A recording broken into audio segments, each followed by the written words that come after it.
What's going on, everyone? This is City Wrestling Radio, and that's Kenny Omega staring me down in the face. Oh, this is great for our listeners. This is City Wrestling Radio, and this is The B Show. I'm your host, Corey Smith. And I'm Kenny Omega. How you doing, Corey? Hi, Mr. Kenny Omega on the side of the box. How are you today, sir? I just had a match with the Dark Order, and the FTR. They just they were in the match too. Yes, they were in the match. That Dax Harwood, that leg of his, and I know Michael will get there, but he's not here right now. He's just running late, and it's just filling in for me. You got any questions? No, but I'm just gonna let everyone know that we're here to talk about AEW Dynamite and NXT for the last night. What's that smell? I mean, look at my face. Doesn't it look like I just smell something? Like just apparently, I've heard Kenny Omega's gear does smell pretty bad. Is this true? Where did you hear that from? Who said that? I mean, some people said it maybe in the VP's locker room. I gotta go get out of here and try to find out who said that. I'm just kidding, everybody. It's me, Michael Vergara. I just happen to have a copy of the AEW Unrivaled. A copy? Yeah, I mean, yeah. It's technically speaking, it's a copy. And they came out Monday, but what are we doing? Well, like I said, this is the B Show. We're here to talk about AEW Dynamite and NXT from last night. It was it August 5th? So yeah, it's my sister's birthday. Michael Vergara's sister. And like I said, we got some news to talk about. Before we get into all of that, though, don't forget to like, share, and subscribe at CWR415, Facebook, Twitter, and Instagram. Please click that subscribe button down below. Click that thumbs up below. And everything on YouTube that you can click, except for, I mean, even if it's I don't know how to do external links on the description. Do you know how to do that? Like when you do yeah, you just put a link in there. Okay. But then I put the URL and I just assume just how it works. Well, whatever it is, anything you can click on the YouTube page, guys, please just click it. Even if it's like reloading and watching again, just especially that thumbs down button. Like we love that shit. You know what I like? If all of our fans would just like put our show on repeat and then just like leave the house for the day and just let it go. Yeah, just click loop and just. I mean, I don't think that's how that works, Corey. I don't know. I don't know. Anyways, how are you today, sir? Yeah, just I got good internet. My neighborhood just recently applied for. I mean, we recently applied for the good internet, which that's really all I've been just kind of dealing with. We had to get a guy inside our place because did they put it into your head? Because I feel like you have it like in your brain where you're like looking up at it, like reading a script. You're like, yes. I have my entire bit like written on the door of my room right here, which I'm reading right now, especially these words right now. It's just faster than ever, but I don't really want to go too much into it. Anyway, megabytes per second though. It's pretty all right. With this, there you go. If this episode doesn't get uploaded by 12 or 11, then I'm just going to shoot myself. 12 or 11 of whichever day. You don't know which day it was. Yeah. Anyways, let's get into it. Let's. Yeah. What? I also got this thing. I just realized I'm still holding it. You know what? Since you got that in your hand, let's talk a little bit about. Get into it. You're gonna open it right here. Yeah, literally get into it. Oh wow! That popped right open. I know. It's like it's. And they made that really easy for you. Yeah, seriously. Like anybody who steals this, they could just like whap. And it's crazy. That's why they weren't on the Walmart shelves on Monday. So actually, while you're opening that, just real quick, these figures did come out. The AEW Unrivaled action figures came. Well, technically, they did come out this past Monday. He is in there, by the way, in this plastic. He has to. That's what a lot of people have said to Kenny Omega. Yeah. Anyways, they were supposed to come out this past Monday, but Walmart shelves were surprisingly empty. A lot of people, all over Facebook, I saw from every single wrestling group I'm in, posted pictures of empty shelves with no AEW action figures. But Kenny Omega comes with two hands, one with the bang and one with the grab. Go on. Sometimes you got to bang and grab. Everyone bought the same thing, though, with no action figures available. Did you notice that? What do you mean? Everybody walked out of the Walmart with the toy belt, like the AEW toy belt and the ring. Yeah. I'm just saying. All right, so here we go. Kenny Omega. I got this via Ringside Collectables because I pre-ordered it like I want to say as early as February. And it's just like, I'm just gonna, they're probably not gonna charge me. I'm just gonna put this just to put my name in the proverbial bucket. If I change my mind, I'll change my mind. But then as soon as I pre-ordered it and got the confirmation email, the bank charged me over $30, and I'm like, well, shit. I guess I'm just guaranteed a Kenny Omega when it comes out. Well, and he's funny. With Amazon, we get used to ordering from like Amazon, and with Amazon, that's way more instantaneous now.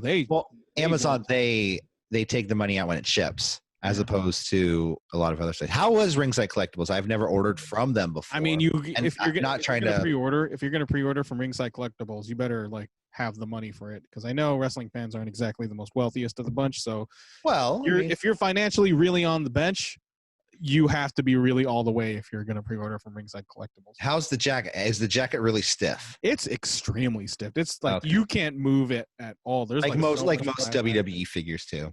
Yeah. No, I mean, there's some where like Daniel Bryan's like Bray Wyatt. That's the one other wrestling action figure that I own. It comes with like this Bray Wyatt, like Wyatt family janitor rag that he has. That's surprisingly flexible. Anyway. I remember I have what was it? Sting, Surfer Sting, and his green jacket is extremely hard to. I just leave him and he's just stuck in this constant position. Anyways, you can tell that this was because there was word that there was like they did scans during Double or Nothing of last year. Yeah, and you can tell that this was Kenny Omega was scanned last year, because if you notice, his hair is jet black, reminiscent of where's that box? Did I just throw that box? There's a picture of his Double or Nothing match against Chris Jericho that year. Anyway, Kenny Omega. The plastic quality on this is actually pretty nice. It's like it's not like indestructible or anything, but it has a loose firmness that you actually want in an action figure. Like you can move it, but then you're not afraid of breaking it. But it's also not stiff. Like look at this. He's kind of like an old school Marvel figure. Yeah. Anyway. Anyways, he must bid you adieu. So good night, and good night. Bang. No, he needs to look at you. Bang. All right. Goodbye, Kenny Omega. Bye, Kenny Omega. Anyways, so Ringside Collectables, you would rather do that next time than. I mean, whatever's available. Like honestly, like if I looked at it, like say they were available at Target, which they are not. They are only exclusively available at Walmart, as far as we know. I don't know. I'm thinking about getting Cody. Yeah, I mean, I've thought about getting a couple. Or the Bucks, but then that's the thing about Bucks. Like they sell them individually, so you have to like buy two figures instead of just a 2-for-1. Trust me, I've been in their meet and greet lines. I know what it's like. Got to pay them both, okay? Got to pay them both. Okay. It makes sense. They're both individual wrestlers. It's a good figure. I highly recommend it. If you're on the fence come on, look at this. Look at Kenny Omega. How can you say no to this guy? Corey, say no to me. I'm Kenny Omega. Say no to me. No, I can't say no. Oh, damn it, I did it. I'm out of here. All right, bye, Kenny Omega. Legit. Nonetheless, let's get into some more news today. Something that broke this morning. I mean, he broke all right. Marty Jannetty might have confessed to a murder this morning, and it's a pretty dark. It's pretty serious. So yeah. Are you gonna read it or? Yeah, I'll read. I mean, I'll read what I can from it. So ex-WWE superstar Marty Jannetty took to, I believe it was Facebook, to make a post saying about there was a time when he was 13, this wasn't like the first time he made someone. Okay, so it starts out he's saying, this is not the first time I've made someone disappear. When I was 13, I was trying to buy weed off of, and he said a homophobic slur. Homophobic slur. Okay. And he said he was working at the Victory Bowling Alley, and the guy put his hands on him. He dragged him around the back of the building. He says, you already know what he was going to try to do. Marty continued saying that this was not the first time I made a man disappear. They never found him. They should have looked into the Chattahoochee River. I think it's it's Chattahoochee. what else is there to say other than it's a disturbing Facebook post from from a man who's clearly just not all in there, with a history, a history of problems, which, I mean, it's tough to speculate on. It's tough to, it's like the fact, like, yeah, it's just a disturbing account, which the investigations are ongoing. It's just, another chapter in what might be an even longer, more disturbing book that is Jannetty. This took place in Columbus, Georgia, and around the time he says he was 13. So I did the math. It was 1973 when this would have happened. And I'm not just, I actually sat there before I read all these other stories. I kind of did a little bit of calculations myself. I was just trying to look up news stories and I couldn't really find much. But the CPD, the Columbus Police Department, says there are several current active homicide investigations underway, and they will have to remain the priority. So it won't be looking like it'll be the top priority of the police department right now, but they are looking into it. Very serious matter. I think they're looking into public records, just seeing if anyone of, the person he described I hate to say, person he described with the homophobic slur, if anyone like that went missing. He could just very well just be rambling and, Don't forget, this is Marty Jannetty, who says he was saying how he had sex with a minor a couple of years ago. Well, he probably said that, but there was also another Facebook post of him on just talking about like having like these weird sexual comments about his stepdaughter at the time. Yeah. It's just it's Marty Jannetty. It's a very serious story, a very newsworthy story, which involves an individual who's just. Well, he's going on to then talk about some woman he's seeing and how she turned, I don't know, they got some tiff or tat, I don't know. But at that point, it's, holy shit, dude. I didn't believe it when I first read it. And then everyone's talking about it today, and we'll see if it's actually real. I'm sure it's going to be taken somewhat seriously by someone at the Columbus Police Department. It has to be. Like, if it involves a possible human life being, missing for no reason. Like this is probably it's a probable lead. Which I'm not going to try to speculate more than what we found out right now. So, yeah. So, yeah, the CPD we'll probably know more. The CPD did say the first step will be seeing if they have any missing persons or unidentified remains from cases that match the limited information from the post. So we'll see what happens with this crazy fucking story. Yeah, man, it's just fucking weird. We'll get that out of the way. Yeah. Shall we continue? Yeah. A little bit more news. WWE hires Mr. Khan. Not Tony Khan, though. Oh. Nick Khan. Is it for the B shows, or we're just going to show NXT or whatever? Go ahead. No, but they did hire the man of the name, the man they call Nick Khan.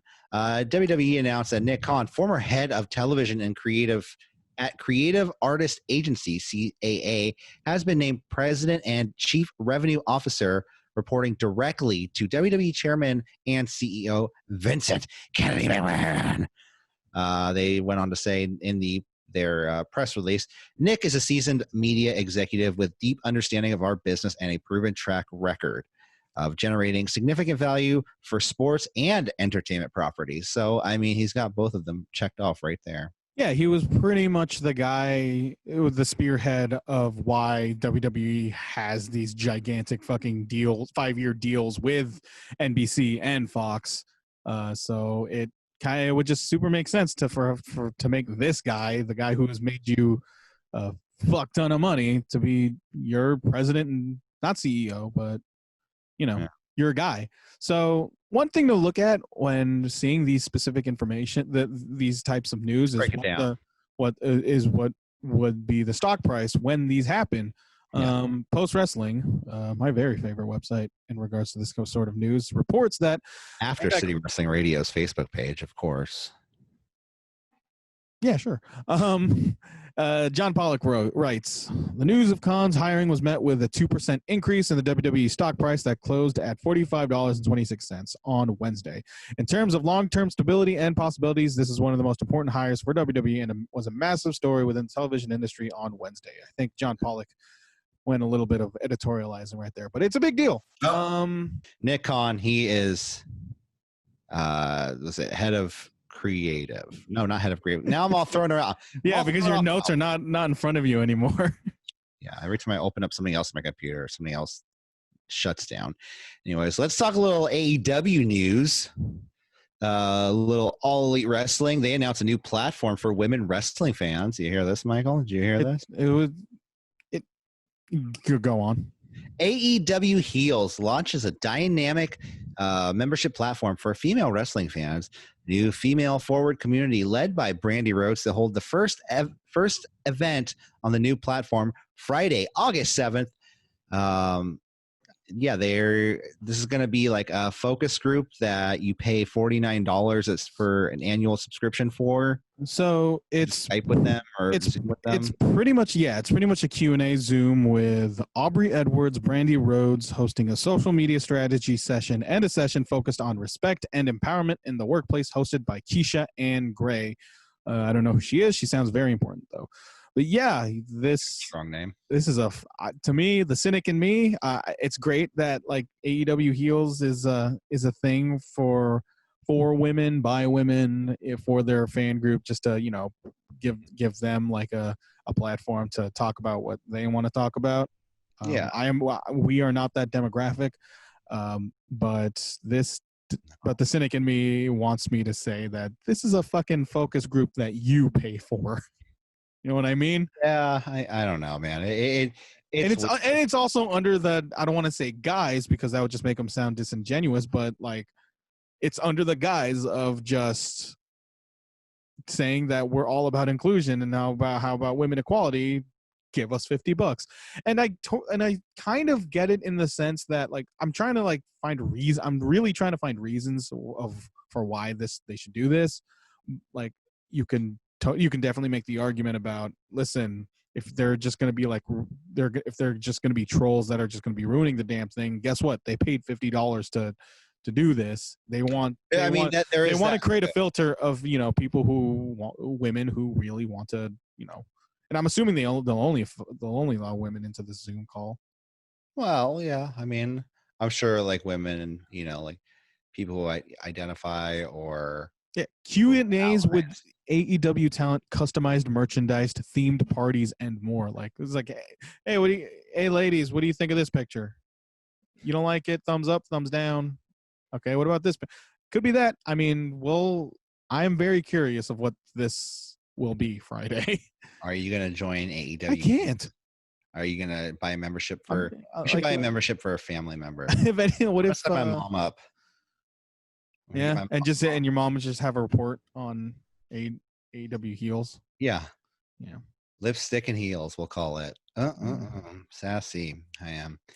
Nonetheless, so it's going to be something. If you're interested in that, check it out. It's going to be. Is it through the website or it's alleatheels.com. Okay. More information, subscription information down below. All right, and I think the piece of news you were talking about. I had a piece of what during our technical difficulties that never happened.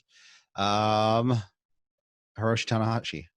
Yeah, Hiroshi Tanahashi. Apparently, he's cleared to participate in this week's Summer Struggle events at Korakuen. Why wouldn't he be? Nothing happened to him. I never saw anything happen to him. So apparently, Tanahashi appeared on a talk show Saturday with an unnamed individual who shall not be named. I'm just going to read this off the same Post Wrestling News page. He tested positive for COVID-19. No.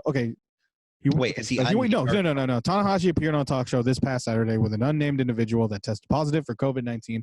Although Tanahashi did not come into close contact with the person, Tanahashi has since tested negative with PCR, antigens, and antibody tests administered. So, 3 tests saying that he ain't got it. So I guess Tanahashi ain't got it. So he's cleared. When you don't they have talk shows. They have talk shows. They're running talk shows in Japan where, the numbers are rising in that country.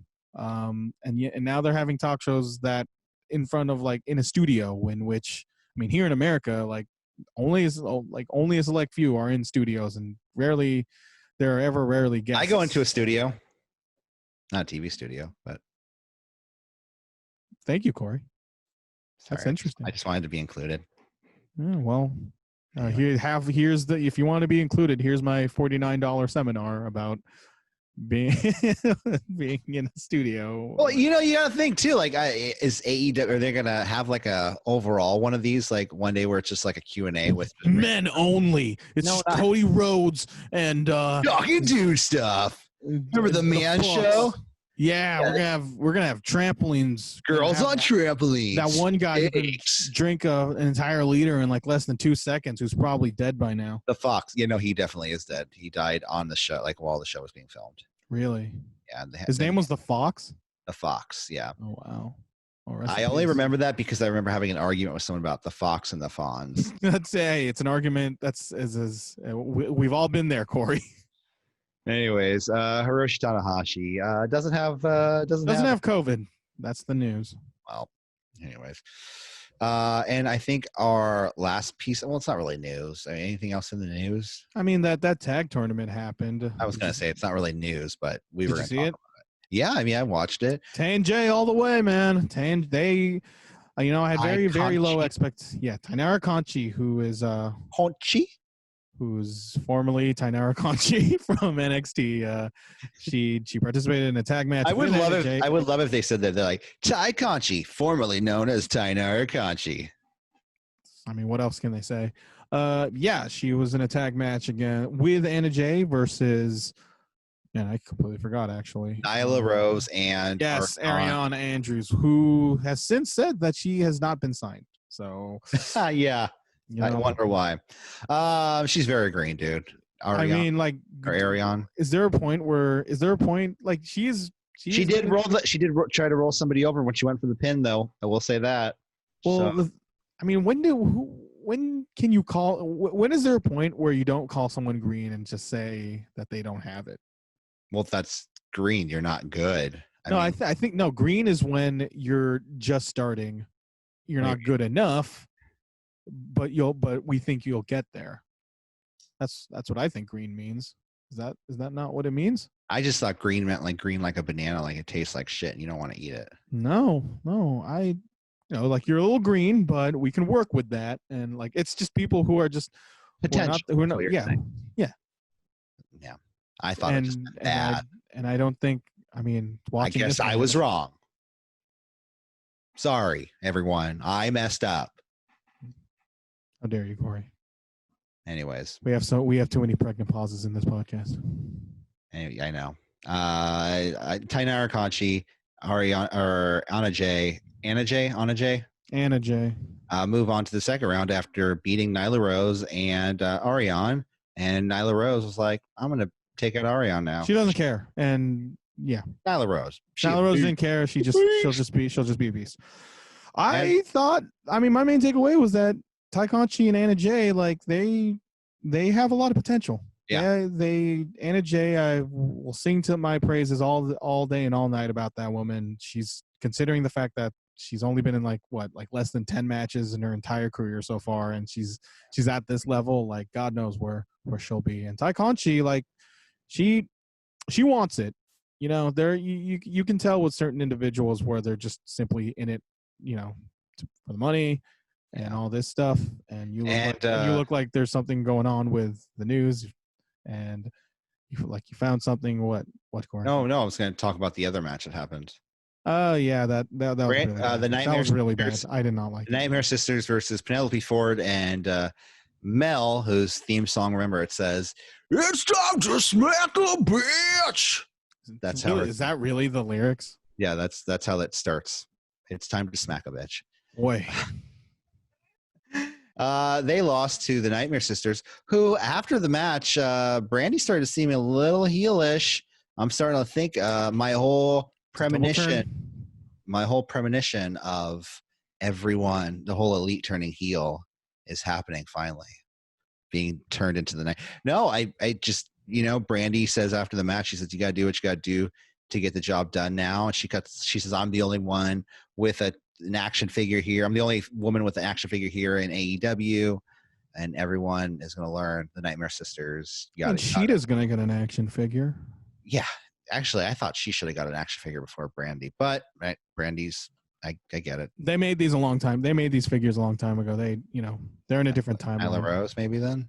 I don't know. So they're coming. They're coming. Orange Cassidy, he's coming. They had 3D renders of him. They're just trying to figure out ways to put his hands in his pockets.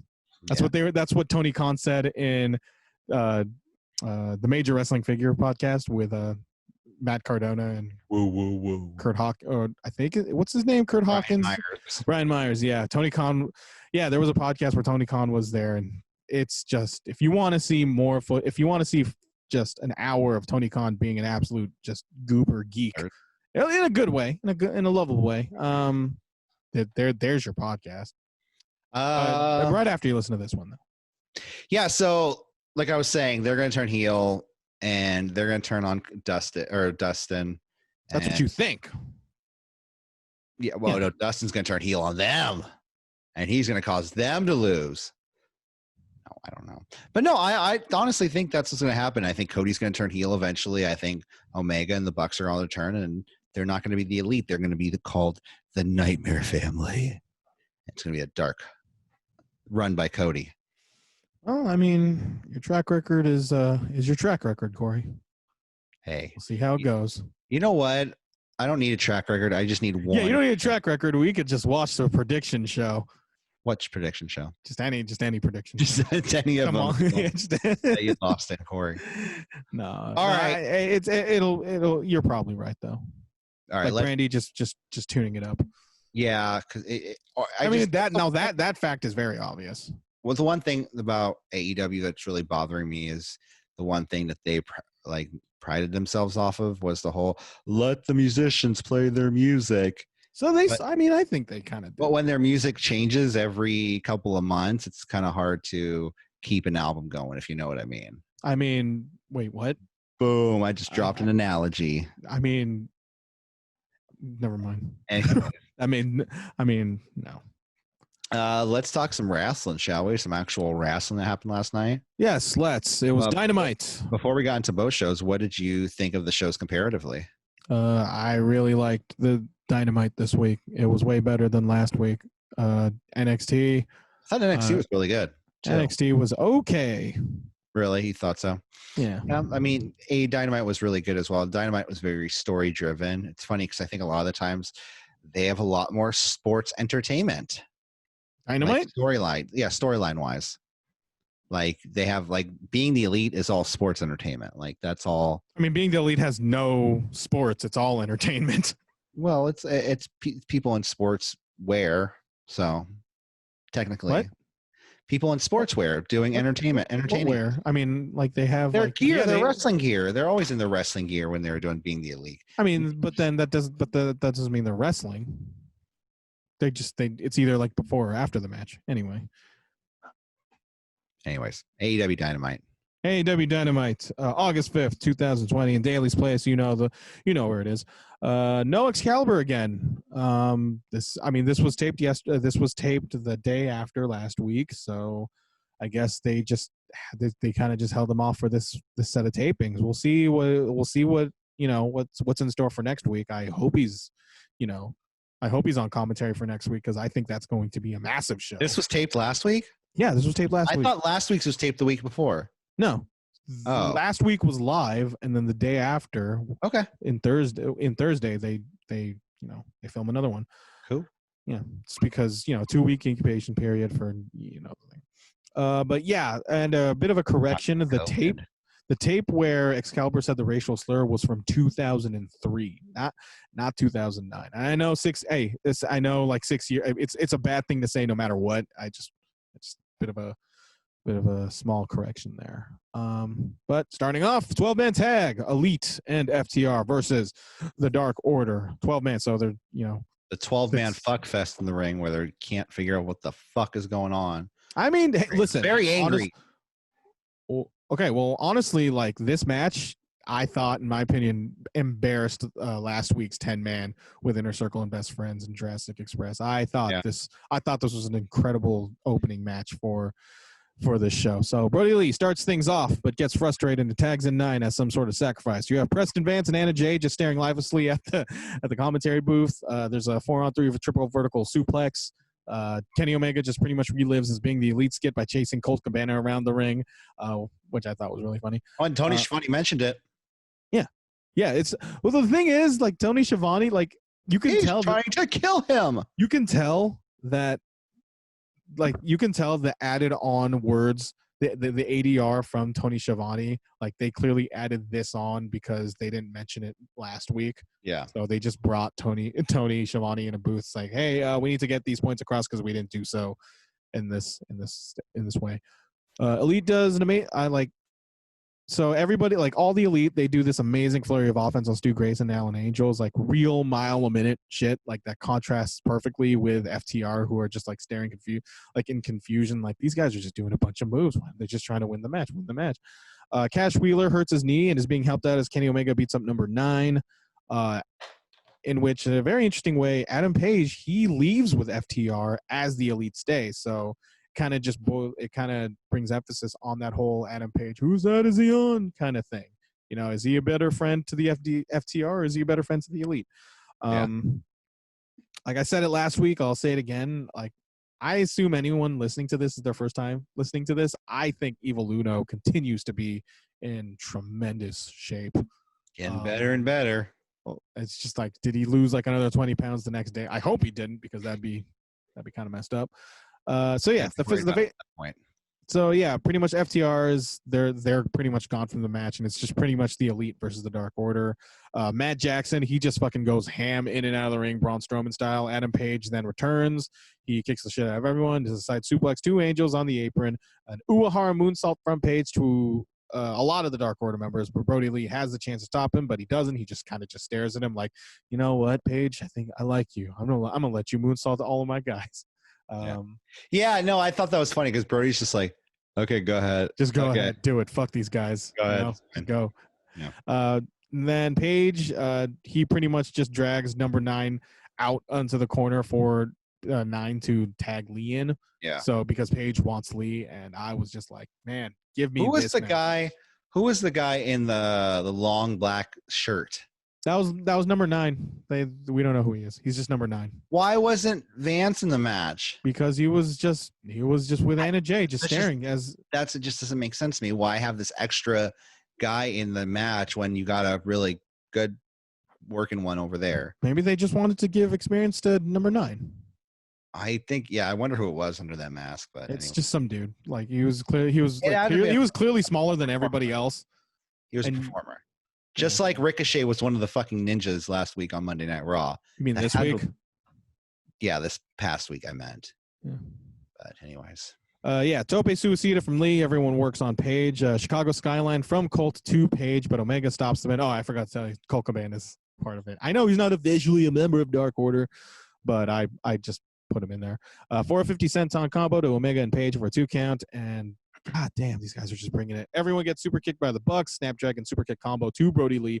They set Page for the buckshot lariat, but Lee dodges and almost hits Omega, but Omega is dragged out of the ring by Angels or Angles. Is it Angels or Angles? Angels. Yeah, whatever. Alan Angels. Lee takes Page's fucking head off with a lariat on Page as the rest of the Elite are being prevented to stop the pin, and Lee gets the win. Like I said, I thought this was an absolutely fantastic opening match where, like, you really felt like they wanted to make good on last week. Not to bury everyone involved on that multi-man, but I thought this, like, protected the Elite, because they were down a team in FTR. It adds to that storyline with Adam Page coming in late, but also doing a majority of the work. You kind of have reasons. It's like you sort of see a lot of reasons of why everybody is going to potentially do what they're going to be doing. You know, There's just many threads to this storyline that it still intrigues me, man. I love what they're doing with Dark Order of being like the shit stirrers in this pot, like. And it also helps. What if Dustin and no, he's never mind. Yeah, no, it's also just I just really like the use of Dark Order in this storyline of just Dude, Dark Order is everywhere on AEW right now. It's great, and it doesn't feel intrusive. They're probably the most over thing in AEW. They're beginning to be like those BTE segments did them did them a ton of favors, and it helps that they're just super awesome good workers. Yeah. You know. Yeah. It really goes to show how we'll get there about the other Dark Order match later. Yeah, and it really goes to show how important it is to make people care about these people and just not put them in there. Right. And so far, they just do a really good job. What do you think of this match? You said there was a fuck fest, and I was just kind of intrigued about that. Yeah, it was just a whole lot of shit going on, one after another. I just don't know where it's going with the Dark Order. Like I said, I just feel like they're more of a means of a greater storyline regarding Elite, the Elite and Bucks and Omega, Page and FTR. Like they kind of move the story along, which because it includes them. It also gave them a good win. I thought that lariat to Page was amazing. Maybe it'll be like a corporate ministry thing. The Dark Elite Order. It's already a corporate ministry when you think about it. With all those suits. The Dark Elite Order. The Darker Order. But no, if they take the Elite, if they engulf the Elite, is what I'm saying. They merge. I'm just saying, man. I strictly just like Dark Order as these guys who move a greater story along, which that's cool. Come on, you don't miss Midian and Shane McMahon in a tag team match together? I don't even think about them. Like, what do they got to do with this? I was talking corporate ministry. Nobody listens to me anymore. I mean, they do listen to you. It's called City Wrestling Radio. And we're here at CWR415, Twitter, Instagram, and at SoundCloud. City, yeah. Okay, yeah. Best friends, Park, Sue's mom's Best friends, Park, Sue's mom's SUV. That's a weird ass sentence that I just wrote. Not Sue's mom. Yeah. Sue's SUV. Sue. Yeah. And they were specific. Okay. And Tony says they were specifically told to park it somewhere safe. What could possibly go wrong, Corey? Possibly go wrong. Moxley insert promo. Moxley says when he was younger, he struggled with a lot of demons and he would wrestle ghosts. Says he's told not to fight that guy. Don't do the. He says he's not. He's told to not fight that guy. Don't do that death match. This or that. But says he would change some things. Some he wouldn't. Says he gets where Alan is coming from, but realizes that he has to be the voice of reason as to being concerned about the safety of Alan.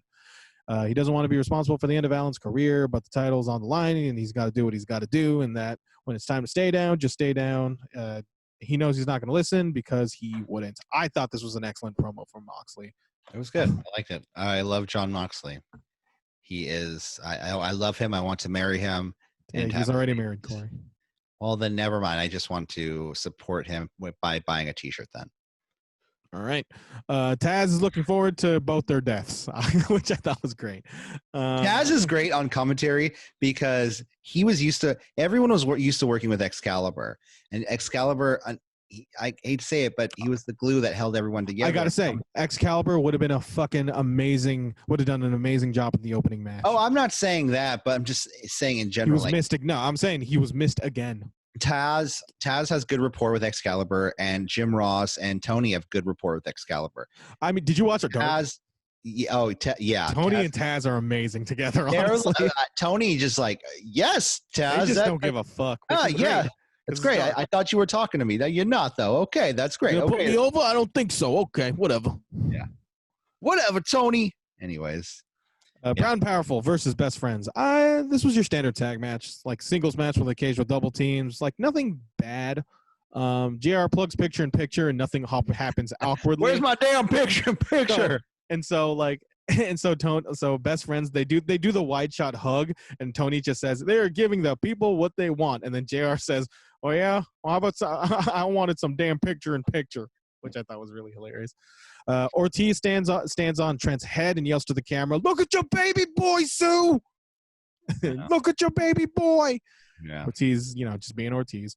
Hot tag to Chuck. Something about Chuck Taylor, which is his name. Like maybe it's because it's his mid-30s dad physique. I mean, he is in his mid-30s, where he's not the most athletic, but he's incredibly natural at everything he does. Like, that he's been doing this for a very long time and just has the fundamentals down. And I think that's why best friends, they just get booked in a bunch of matches because they can just go. Yeah. They're great. Yeah, he does a Falcon Arrow to Ortiz. Trent sneaks a roll-up pin on Ortiz for the win. As Proud and Powerful, just like Ortiz, when he gets pinned, he just does this, like, he does a Dexter Lumis style stare where he's just like, what just happened? What just happened? It was great. Still a good match. But I thought this was just built as the mere follow-up mid-card tag match, cool down that you would expect out of a Proud and Powerful versus Best Friends match. What'd you think? They're slowly building Best Friends as one of the most powerful tag teams. I mean, they were number one contenders like a month ago, which might as well be 5 years ago. Yeah, 5 years ago they were number one contenders, Michael. At Fyter Fest. Yeah, you know how long ago that was? 5 years ago. Exactly. Anyways, they're good. I like them. It was a great match. They're both good teams, and it looks like it's not the end of them. Oh, yeah, no, clearly. We are with MJF. He is live at his campaign headquarters, which I guess this counts as his update. I guess they just kind of nipped that in the bud. I thought I was expecting another speech, but no, we just get an insert video promo. He calls a bald guy cue ball, and he asks for gum, and then he immediately spits it out and then just fires him on the spot, which I thought was great. MJF gives shit over Lee Edwards not leveling his poster properly, and then asks his assistant Nina to smile more and asks for poll results, which shows like a fake poll result, and him just getting off on that, like, yeah, I like that. I would have loved if he would have grabbed that, and I know this was filmed a week ago, but man, if they would have filmed this live this week, if he had the paper and was like, no, look at the charts, it says we're last, so that means we're first, we're last, so we're first, last, don't worry about it. Anyways, let's move on. Yeah, and then he I think the cameraman asks him the question, because I know AEW kind of does their rule about no such thing as an invisible camera, which is still weird. But yeah, someone asks MJF if Darby, what happens if Darby wins, and then MJF says he's not concerned about the 125-pound emo kid winning the title, and then he just walks away. Yeah, he was super sarcastic about it. He was like, yeah, go ahead, the emo kid winning title. Yeah, that would be a hard match for me to win. Which is true. And that's not the last we see of MJF. Also, Matthew Hardy. He is specifically named Matthew Hardy. So boring. I mean, that's kind of he introduces the multiverse of Matt Hardy. Says he listens to the audience and says the audience wants to focus on Matt Hardy being Matt Hardy. He puts over the private party and will help them out whenever he can. But he also mentions that Sammy Guevara and implores him to break up with the Inner Circle. He says he returns the favor of interfering because Sammy snuck into Matt's match the week before under the ring skirt, which I completely forgot about, but apparently that happened. And then Sammy on cue sneaks from under the ring, but Matt Hardy uses veteran instinct in anticipating Guevara and gets the upper hand. Hardy sets the table. Sammy throws a chair at Matt as Matt lays on the table. Guevara does a 450 splash from the ramp to the floor onto the table, and somehow Matt Hardy gets cut in the face from said. Yeah, badly. Oh yeah, we got color here, and it also gets all over Sammy's nice sweatpants too. His sweatpants, his side of his body, it's all over. He's covered. They're both covered in blood. God, in the middle of a pandemic too. It literally, it was almost as bad as I felt like. Or not, I was going to almost say it was as bad as Eddie Guerrero that one time. It's not that bad. Judgment Day against JBL. No, it's not that bad. That's probably the worst I've ever seen. But this is pretty close to it. This is pretty bad. I mean, like, it's... Yeah, I mean, I know he smeared the blood on his face. I saw him smear the blood. And you're a wrestler. You have to make it look real. I mean, speaking, just thinking about it, like, okay, Sammy Guevara's back collides into Matt Hardy's chest onto a table. That makes him bleed. But then I guess you can say that but I guess you can say that when Sammy threw the chair at Matt Hardy, that's when he bled. But yeah, I don't know. It was this is just a stepping stone for the Sammy Guevara Matt Hardy story, which you're clearly looking forward to. I thought it was okay. No, okay. So the beginning of this it's segment, clearly all out. Honestly, the beginning of the segment, I was so bored listening to Matthew Hardy going, I want to join Private Party and help them, and I want to help them, and I'm going to help other people. It's like, dude, shut up. I don't care. Bring back he's like, nobody wants to see Damascus. Nobody wants to see version 1. I'm like, yes, I do. I'd rather see that. I don't want to see Matthew Hardy. I mean, I think it's, no, here's the, but then it's not like, I see it as more or less that he just wants to establish a baseline just to make those characters that he creates all the more impactful. You know, he can't just be broken Matt Hardy all the time. He needs to just establish this baseline that he can, you know, be versatile enough. I don't see this as like I'm just going to be Matthew Hardy all the time. I mean, you've seen those BTE segments where he just kind of just transforms, like he just intercuts himself every time, you know, he becomes another character of Matt Hardy. He becomes like, he becomes Money Matt. He becomes, you know, he becomes broken Matt Hardy every time you say a word. He swore it all off. Well, I mean, and it was all a figment of imagination by the Bucks. You're gonna believe him? You know what? A wrestler's never liked me once, Micheal. Ever. Outside, Santana Ortiz, to the surprise of no one, destroys Sue's van with a sledgehammer and a mad ball. Like, Tony loses his shit, saying, "What did she ever do to them?" Come on, what did Sue do to you? Yeah, it's quite an insurance rate hike. What heels? She probably drove that all the way from Pennsylvania, I guess. I mean, it's a good thing there was no license plate when it got destroyed. Just it would have been that's just very convenient. Maybe they took it and they put it on their wall just like for decoration. Oh, those are heels. Yeah. I like just putting like the Sammy Guevara table spot and then this car spot. I just thought this was just like a crazy stretch of Dynamite. Like, oh my God. And I gotta say, like this week, I thought the crowd noise became like way more distracting than usual. Because to me, they sweetened the hell out of that this week. It was just noise. Like there was no rhyme or reason of why one level became louder or the other. And I think it's because they're letting less people into Daly's place now because of the whole, you know, COVID foolishness in Florida. And yeah. I don't know. They just can't seem to get it right in terms of just how to you know deal with this whole crowd thing. Like they should have you know people that if they can, but I don't know. I think the rose is falling off the bloom in terms of just putting your locker room. You know, everyone else is doing it. That's they got no choice. You know, they got WWE to follow their lead. So if they pivot, that just makes them weak. Has basketball started yet? Oh, basketball started like 2 weeks ago, Corey. Okay, so are they adding crowd noise? There is crowd noise, but it's also just it. You know, it's not. Yeah. I mean, it's a different way. It's like it's they just do it better. You know, yeah. That's all I can say. And they also, I agree.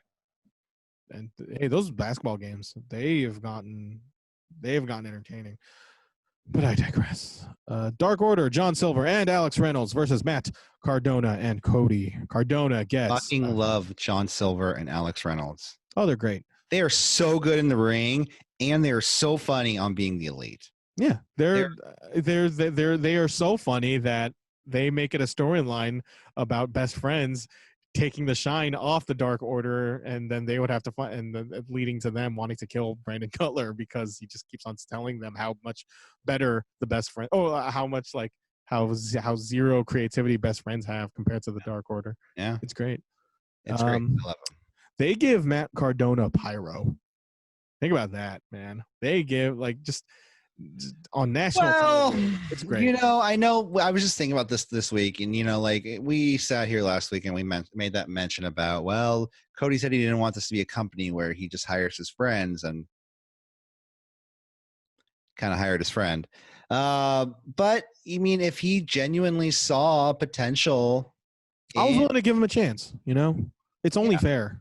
Absolutely, it would be absolutely unfair to just completely write him off, considering what, you know, how charismatic he can be, and just, you know, you just put up or shut up. He looks really well put together. I know I said that last week, but that it looks like he spent extended time making sure he looks like the action figures that he collects.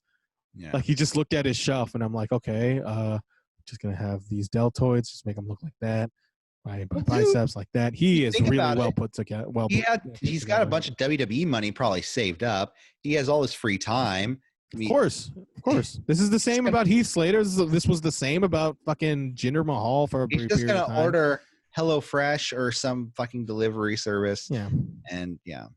Anyway, they built heat on Cody for a very, very long time, to a point where I sort of thought maybe they should have shaved, I don't know, 8 to 5 minutes on this match. But yeah, you have Cardona he was making the dumbest face, reaching for dear life to Cody as Cody tries to touch Cardona's hand. Dude, he was like, come on. That's the same fucking face he made in WWE. He has the same face that he has in WWE. What else can you do? Just like jumping back and forth. Like, dude, chill the fuck out. I mean, he's trying to be expressive. No. Silver kicks the shit out of the chest of Cody like he's Bryan Danielson, in which it made me think, man, he should really be here. Hot tag to Cardona. He does hot tag things. He teases the broski boot, but Reynolds drags Silver out. Underhook sit out, powerbomb on Reynolds. Cody cutter to Silver. Reynolds spills Cody out of the ring. Kick to a full Nelson slam to Cardona, which I think they tried to pin, but 2 count. I don't know. I had a bit of a brain fart there. Cody and Silver both have their heads land on the apron, which did not look fun. And then he does the radio silence. Cardona does the radio silence to Reynolds, which is, I forget the name, that it was the Rough Rider. That's what it was called. Yeah. Cardona, I just thought there was very little change from his offense. I thought he was basically Zack Ryder in this. He was more explosive. I mean, yeah. He had more energy. Of course. But at the end of the day, he still seemed like the way he moved his offense. I mean, he was teasing the broski boot. He was teasing. He did the Rough Rider as his finish. He was just in WWE like 2 months or 3 months ago. I mean, he wasn't doing anything, but he was there. He was there, so that's how he was training. So I mean, I don't see his style changing a whole lot. I mean, Cody sees something in him. Hopefully, that's what it is. Hopefully, Cody should see something in him. I'm just like, I can't, but I also can't say that this was a total miss for Cardona, because this is a tag match. Like, he only had so much time, and a lot of that was just dedicated to Cody selling, which you know, I can't. Again, like, do I want to see a Matt Cardona singles match? No, but come on, do I want to completely write him off now? I can't say that. I can't say yes. You know what I mean? I can't really put a definitive answer on him just yet. Yeah. But nonetheless, he's there, and he's being paid on a per appearance, which I mean, that doesn't mean it. Like, I guess that he's not signed. He's not signed. He's being paid per appearance. So kind of Jeff Cobb style. Yeah. So, you know, we'll see where it goes from there. But post match, down with it. So sorry. Post match, as Cody enters the ring chamber, you see the silhouette of one Scorpio Sky. Apparently he's shooting his shot. He points at the TNT title to Cody, and that leads to our match next week. AEW Dark, Scorpio Sky, he faced one APW's Will Hobbs, who does a very nice spine buster to Scorpio Sky, but that was really all the offense he got in. He just got the TKO for the pin and win, because this is interesting. Will Hobbs did the job. This is interesting. Scorpio Sky versus Cody for the TNT title. Yeah. They've been pushing Scorpio. Because he did a post-match promo on AEW Dark where he said, "Oh, I'm the king of AEW Dark," but he kind of saw that as a more of a backhanded compliment. He wants to be like, while the AEW Dark is like, I'm not going to bury AEW Dark, but I'm above this and all this and blah blah blah. Like, he's kind of just calling it the B show, which, you know, it is. Hey, the B show's a great thing to be. It's great. It's fantastic. It's where it's where stars are made. Although I would say this, they can defend the TNT title anywhere. What if the TNT title was defended every week on Dark? I guess it doesn't make sense. It doesn't really make sense, because it's not on TNT. It's not the YouTube title. Never mind. They should make a YouTube title. Whoa. Yeah, just what AEW needs, more belts. Yeah. Just make the FTW title that. Why don't they just put? Where did that go? I mean, it's with Brian Cage, who's banned from ringside. He's just sitting in his hotel room, just polishing it. Yeah, with the baby oil. Can I get 3 more steaks? Thank you. With the baby oil he uses on himself. Yeah. But yeah, hey, Scorpio Sky. Up my back. Scorpio Sky versus Cody next week. I don't want Scorpio Sky to lose, but he probably will. I don't know, man. You don't want Cody to drop the title before All Out unless you want Scorpio Sky versus Cody for the rematch. What's the plan at All Out? What's the plan for Cody? What's the plan for Scorpio Sky? You know? Yeah. I just don't. I want Scorpio Sky to be successful. He's a bit on the bland side, in my opinion, but I would support any push to Scorpio Sky. Yeah. He made he brought it up. He's one of only 2 people that pinned Chris Jericho, which, hey, that's something to put your hat on. Yeah. Like I don't want to say that I don't like Scorpio Sky. Like I said, he's a bit more on the bland side, but character-wise, I think so. But I think as a wrestler, he's fucking fantastic. He's pretty good. He's not great. He's almost there, man. He's good. That's kind of the thing. That's kind of the thing that's holding him back. I would say, I don't know. Would you say he's better than Cody as a wrestler? Like, I think Cody has better matches than Scorpio Sky. Yeah. I can't definitively say that he's a better performer because I feel like they're at the same level. Who makes a better lasagna? That's the real question. Is it Corey? Anyway. Best friends are at the location of what used to be Sue's van. Trent says, after we beat you, you will personally apologize to my mom on speakerphone. I love Chuck E. Cheese. Like, you defaced my friend's mom's van, and I told Sue I was going to protect the van. Yeah. Again, Chuck Taylor, like best friends, they are among the most likable dudes in wrestling today, and you just don't get a lot of that in wrestling today. You know what I mean? Like my first indie show, I saw Chuck Taylor versus Matt Riddle. How'd that go? It was a pretty crazy tables match. It was a tables match? Yeah. That's crazy. Yeah. Anyway. Debate time. But before that, Sammy's cue cards. It says, hey, Orange, like Matt Hardy versus the Inner Circle, you're going to lose. You're going to lose. Not only ... is the demo god ... a master in the ring, he's a master on the mic, a master on the stage, he's a master entertainer, he's a master debater. In which Sammy then removes that cue card and he kind of just does the cutoff motion as we fade to black into an actual commercial, which I thought, thank you, Sammy. And that was it for Sammy Guevara tonight. Well, he's all right and he's all right after that table spot too. Yeah. Justin Roberts introduces the debate, and then after it's like the way they introduce this debate.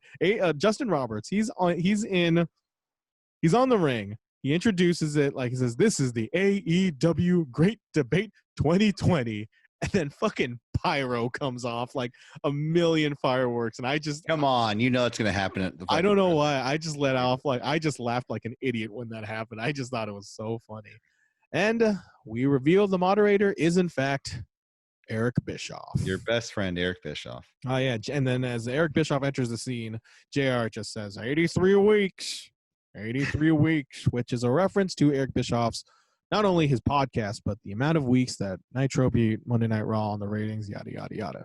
And then Tony Schiavone, like, think about that. Tony Schiavone commentating a segment with Eric Bischoff on TNT. For the first time since WCW's closed, like 2020, y'all. 2020. Yeah. And he continues to be marking out too. Like throughout the segment, Tony Schiavone's like, guys, I gotta interrupt you for a second. I am staring at Eric Bischoff. He's like, Mongo, what are you? Oh, where's Mongo? Where is Mongo? Where's Heenan? Oh, whoa, nah, come on, man. I know. Well, he was there, and I just remembered. I said Mongo. I mentioned everyone. Yeah. Taz says Orange Cassidy must win his match against Jericho, or else he has to pay him $7,000 for the jacket he ruined. And then that's the stipulation that they just announced from Taz. Excuse me. Orange Cassidy comes out. He wears his usual denim jacket and regal. Chris Jericho comes out with a different suit, a much nicer suit, a much better fitting, sleek looking. Yeah, much better fitting suit. Yeah. But Hager comes out holding the ruined orange jacket, which, God, I wonder how that smells like right now. Oh, during the time of that recording. Then Bischoff, he introduces the first question and asks why Jericho and Orange Cassidy hate each other so much. Jericho insults Orange's wardrobe, Orange Cassidy's wardrobe, saying, "Yo, you didn't even dress properly." In which Orange Cassidy responds with a clip-on tie, and he just puts it on his shirt to a thunderous applause. Yeah. Yeah, so it's pretty much like this entire debate is pretty much Jericho being the old-fashioned wrestling guy who just doesn't get Orange Cassidy's gimmick. Like he doesn't get him, so he's just gonna hate on him for this entire segment. Yeah. Jericho, yeah. So with that question, Orange responds with that first question. Orange responds with nothing. Eric then asks, "Who is the better wrestler and who is the better star?" Which, I mean, all these questions fucking sucked. I mean, except for one. Yeah, they were just simple boilerplate questions. But I thought Eric Bischoff was fantastic. Jericho gave his response. Cassidy wouldn't respond.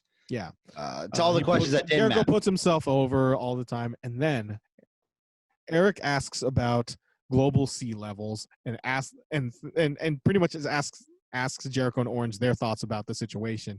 And then Orange Cassidy, I can't repeat it. In fact, I haven't been repeating all the wonderful, wonderful lines from this segment. Like Orange responds with a very wordy monologue as Jericho in picture just looks aghast. Like it's in the thumbnail, man. Orange Cassidy basically just goes full Rain Man and just like the rising sea level is over a certain amount of time, raises 10%. What was that? You said like it's Rain Man. Like, do you think that's like I know AEW. No. Do you think AEW could possibly just go in that direction? What, that he's like a genius? That he's on that I would say on the spectrum, you mean? On the spectrum? No.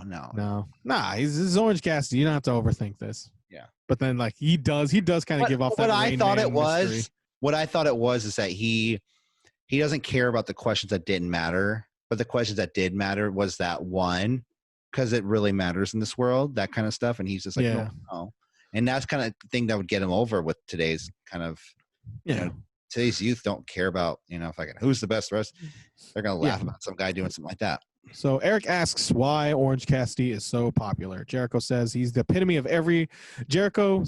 Cassidy is the epitome of every smart mark fantasy and is a pimple in the ass of the wrestling business. And that next week he is going to pop it, which I thought was a great line. Also disgusting. Orange again doesn't respond. And then Eric asks the final question, and that's why is this match so important to them?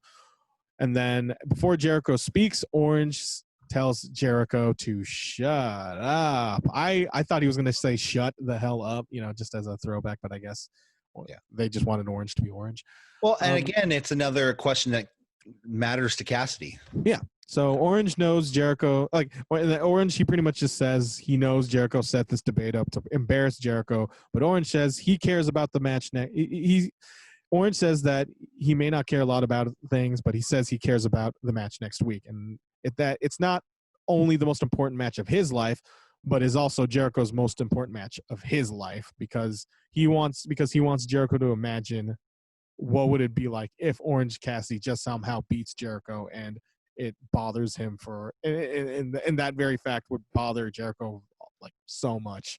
And well, he says everyone will laugh at you because you'd be the guy who got beat, but you'd be the guy. The pressure is on Jericho. There is more pressure on Jericho than there is on Orange Cassidy because you got beat by the guy with his hand in his pockets. Yeah, and I thought that was a really great line, and that neither of us could say, but we got it out there. We got it close. And then after Orange says that, fucking Eric Bischoff, he just says, well, with that, I guess I'm declaring Orange Cassidy as the winner of this debate. And I thought, like, that's not how fucking debates work. And Jericho, he also gets really mad too. It's like, he says, like, Eric Bischoff, like, that doesn't make sense. You don't just win debates. And then he just starts losing his shit. And then he says he hasn't liked Eric for 20 years, in which Eric corrects him. Oh, it's 24 years. And I know how that feels, which I thought that was Eric Bischoff was so good in this segment, dude. Like, he was very reserved, but he was also like, he just used his mere presence to he got the segment going. He didn't really just emphasize on it. It wasn't him saying, "Oh, I'm Eric Bischoff. I'm on TNT." It was the commentators that really said that. He just did his role, and I really, really appreciated his reservations. You can judge Eric for any judge of character he's had, any choices he's made business-wise, screwing people over. I'm sure he's done that a whole bunch. I mean, he pissed a lot of people off. Yeah, a lot of people don't like him. But him on screen as a character has always been very entertaining. Him on WCW. Hey, Corey, bite me. Hey, you know what? That's that was his catchphrase. Yeah, I know. I just didn't know how to respond to it. I know, right? Because I kind of had to fart too at the same time when you said it. So yeah, are you okay? Yeah, I'm looking for my water.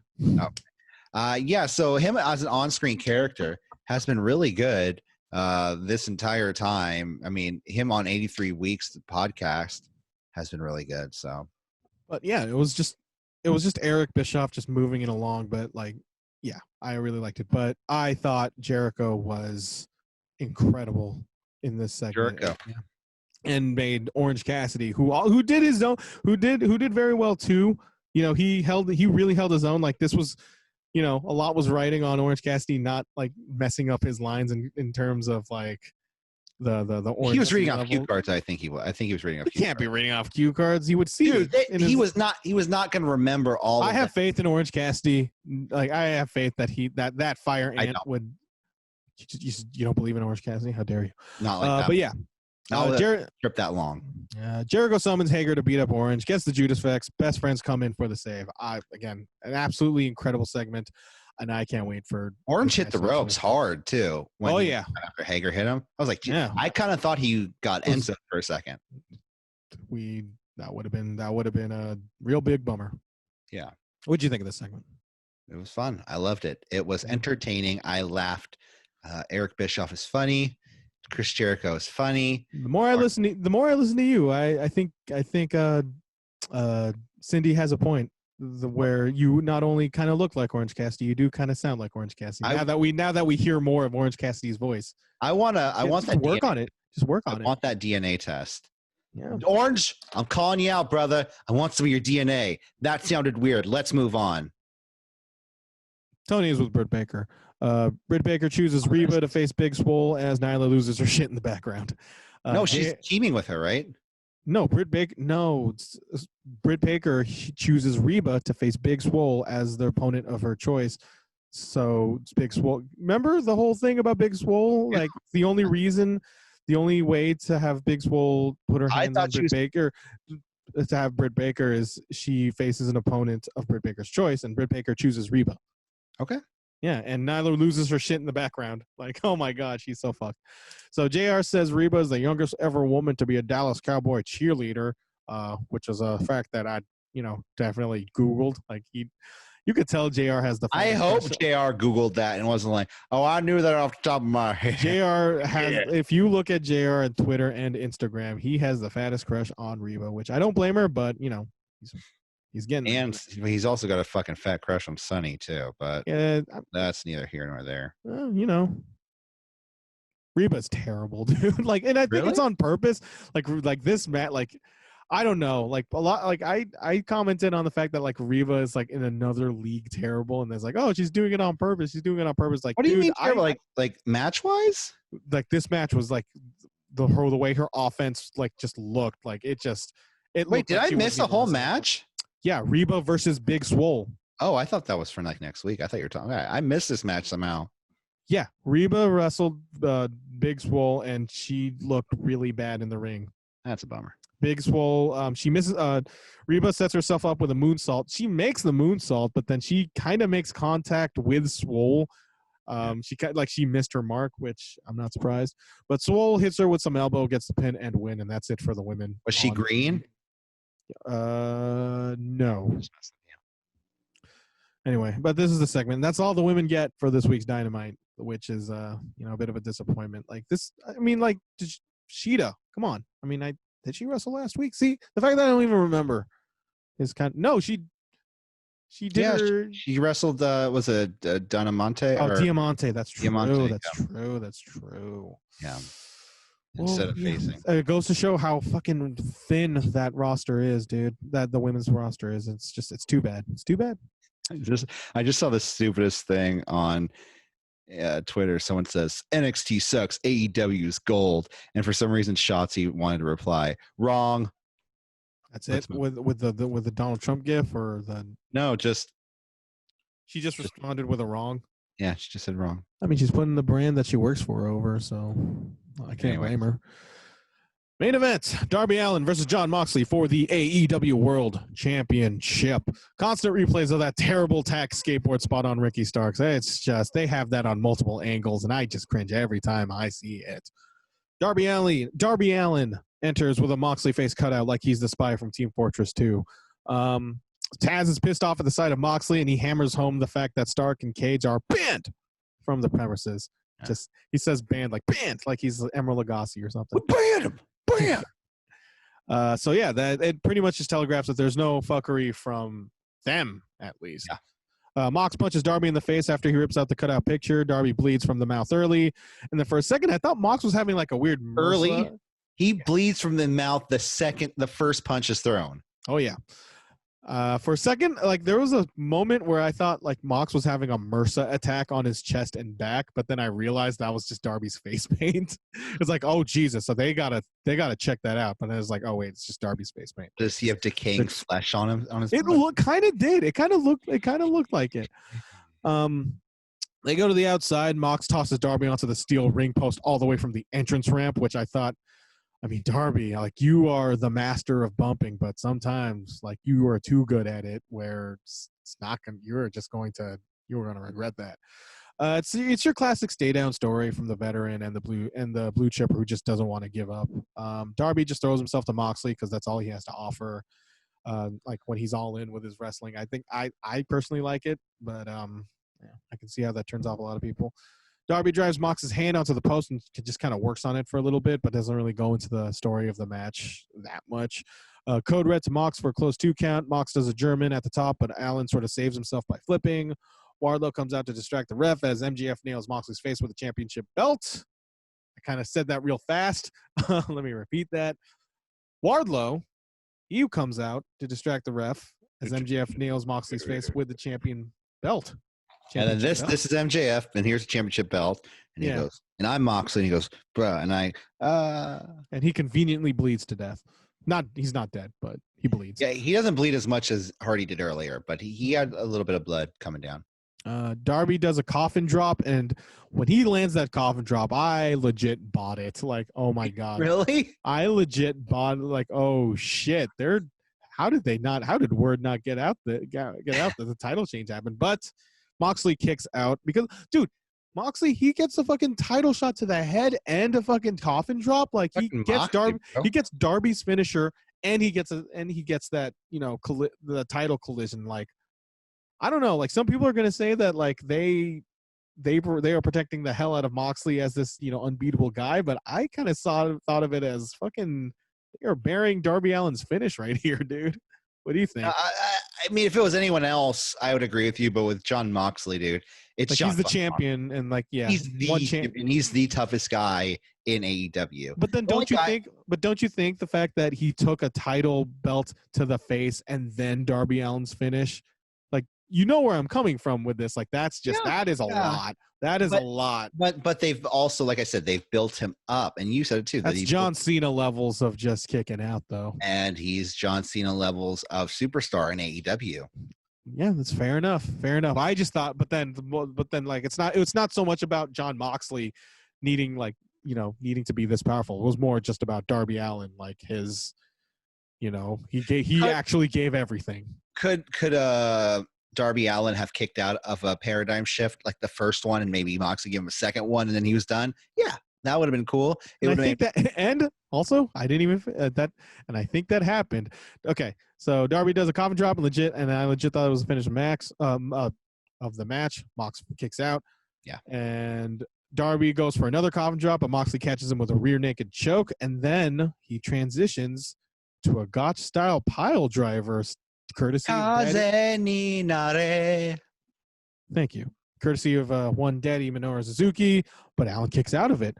Moxley then does the paradigm shift, and then Moxley retains. So, yeah, Moxley retains, and that pretty much just sets up MJF versus Jon Moxley, because Jon Moxley, got hit in the face by MJF in the championship. I thought this was a really good match. Yeah, it was fun. My slight grievances aside, I thought this was it made as much as it made more or less buried Darby Allin's finish, more or less. I thought this made Jon Moxley like super unbeatable, which you kind of need.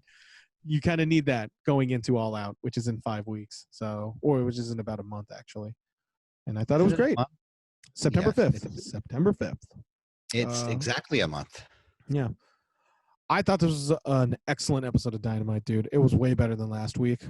Yeah, definitely. I thought last week was a huge letdown considering what's on paper, and I'm super looking forward to next week. You know, you got Scorpio Sky versus Cody for the TNT title. Scorpio, yeah. You got Orange Cassidy versus Jericho in a $7,000 obligation match. Yep. Because they just got to give it a gimmick for those ratings. Yeah. You got Tag Team Appreciation Night with Paige and Omega versus Jurassic Express. Is it? Yeah, I'm looking at the picture right now. Okay, they're defending the titles against Jungle Boy and Luchasaurus. But why? What made them earn that shot? They lost last week to Jericho and Inner Circle, you know, in that 10-man. Yeah. Whatever. I need Excalibur to explain to me these rankings. Come on, Excalibur. We forgive you. You know, we get, like, it was almost 20 years ago. Michael has forgiven you for saying the N-word.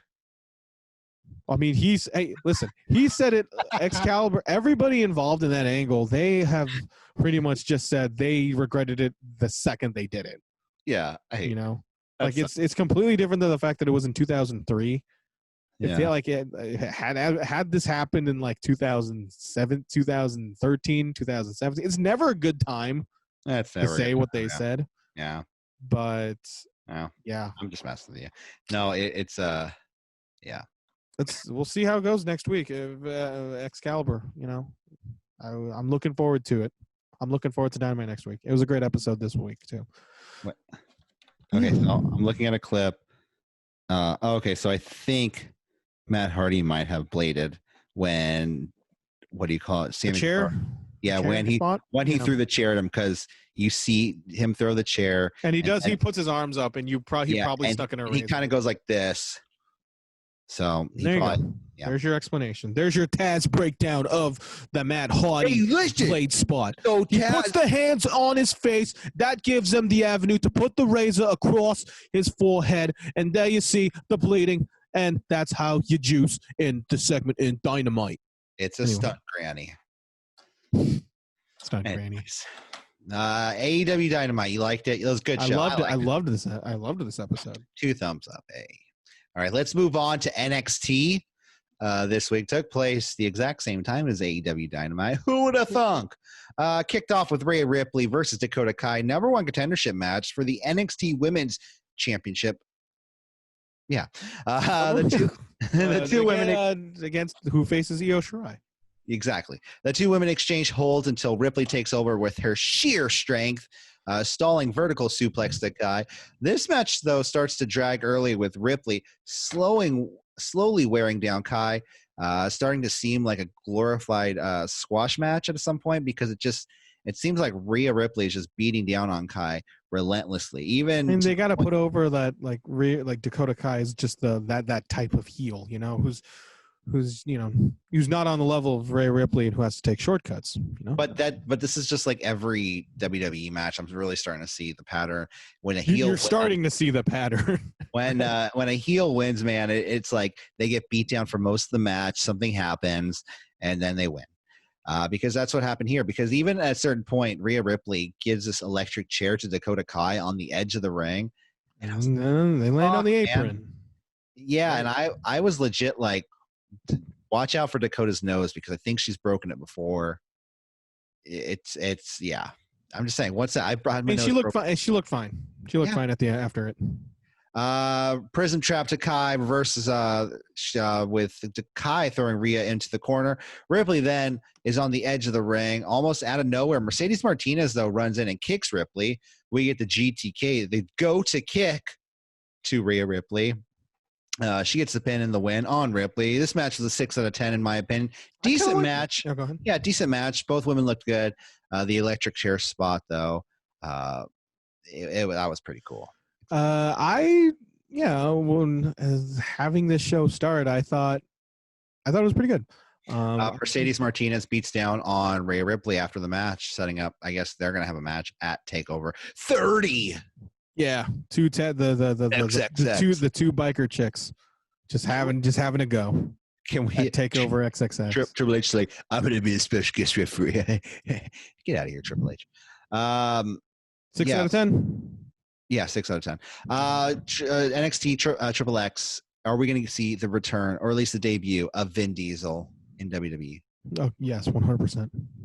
And then we have a clip of Pat McAfee, Pat McAfee, at least how it's spelled.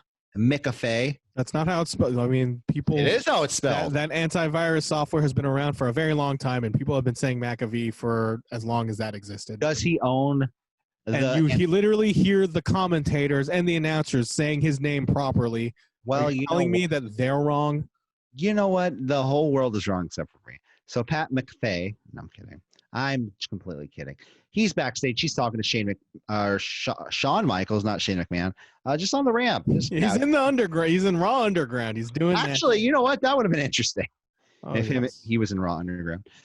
Next up, Shane Thorne versus Bronson Reed, a match everyone is waiting to see because, Shane Thorne's the man with they're both Australian. Oh, one is Bronson Reed New Zealand or Australia? No, they're both from Australia. So there's your connections. They used to be a tag team. Was it me, or did Shane Thorne have like the cheapest entrance video where like they took just like his small part of his video with his name and put it over another? Are they going to dedicate? He's Shane Thorne. Are they going to dedicate an entire fucking day just to create the Titantron for Shane? Sometimes I feel like the Full Sail students are the ones who do these, and like this is the one. It's their test. The guy was like, "Oh, hold on. Here you go." Shane Thorne's Titantron. It's going to be shown on national television. Hey man, that's a big deal. Honestly, if you're a student and if you're making a Titantron being shown by potentially 700,000 people, that's Full Sail is a very prestigious university, and I'm not kidding. For production stuff, it's a really good school. Yeah, it's really hard to get in. Yeah, so I can see things being like that. This is a match. These two are former tag team partners. Thorne wears down the thick boy. Tope to Reed on the outside. Reed though hits a really, really, really soft headbutt to Shane Thorne, which leads to a military press slam, running senton. You think 4 reallys could just add to a regular headbutt then? Let's go really, really, really soft headbutt. It's just you're kind of just piling on the adverbs. Well, if it's soft, because I'm like really, really, really negative. So. Oh, that makes sense. Reed hits a Death Valley driver, followed by the giant thick boy body slash for the pin and the win. 5 out of 10, in my opinion. Okay match. But Reed is looking better and better every week. That was the point. Yes. This is probably, though, the best match he could have had in this situation because it is Shane Thorne. And I don't want to say that. I don't want to go as far as to say that. Shane Thorne's all right. I mean, yeah. But Bronson Reed, on commentary, they just kept on saying, can you imagine this guy climbing a ladder? I'm like, oh, thank you for telegraphing that finish. But, hey. Yeah, because we didn't see Because, we've never seen a big guy win a ladder match on WWE TV. It literally just happened like 2 months ago. I don't remember. I'm actually trying to think what happened. Otis. Oh, yeah. He's the Money in the Bank. He still has the Money in the Bank. Yeah, remember that. Remember that. Yeah. But then we have backstage, Breezango. They're leaving the arena. El Legado del Fantasma pull up in a car to kidnap Fandango. Here's my question. They're not going to be ninjas, dude. Or they're going to be really sexy sexy luchadors. No, that's fine. Who was the fourth man? Who was driving the car? There was a fourth man. Who was driving? William Regal. Let's go, guys. Everybody in the car. The segment needs to work. It was Sue. You're right. I didn't think it was Sue. That's why she didn't drive Trent and Chuck. Boy, like, you take the car. I left the family car at the arena, and I took the Uber car to go work while you guys are. But then they drove to the arena. She got the Uber car. She got her second car that she uses for work. Okay. All right. Fair enough. She has a plan. She doesn't use her work car with the family. Those boys will trash it. Nonetheless, Mackenzie's backstage with the Robert Stone brand. Robert Stone says, even though Rhea Ripley might be done with the Robert Stone brand, the Robert Stone brand is not done with Rhea Ripley. And, yeah. And then for some reason, Aaliyah had to add on "bye" to be annoying. It's terrible. Damian Priest versus Oni Lorcan versus Ridge Holland. This guy is fucking made out of meat. Ridge Holland is just if Vince McMahon takes a look at this guy, he's gonna be put him on the underground. I just worry about him being like was it Nathan Jones? Yes, the Colossus of Boggo Road. He was too hardcore for Australian prisons. Now he's in Mad Max movies, and hey, it worked out for him then. I guess. Yeah, he was in the Mad Max movie. He was also like in that Troy movie where he gets stabbed by Brad Pitt. It was great. He's done good for himself. Holland is a former rugby player, but his character for NXT is he portrays a 1920s. He's Sami Zayn. He's pretty much Sami Zayn. He's like what Sami Zayn's hipster self inspired, like looks in the past and be like, I want to look like them. Like he comes out to the ring with a billy club. He's like pointing it at the. He has a cabbie hat and he has a weird jacket, but then he's not wearing. It is a weird jacket. It's a very weird jacket. Let's see. Priest fights off both men to start the match. Normal WWE three-way match where it's a one-on-one and then another one-on-one, and then those one-on-one guys go one-on-one. That's triple threat. Like you can't fight two dudes at the same time, no matter how hard. Well, Priest was for a second. He tried. He did try. Priest is knocked out of the ring, and Lorcan and Holland seem to kick it into 11th gear.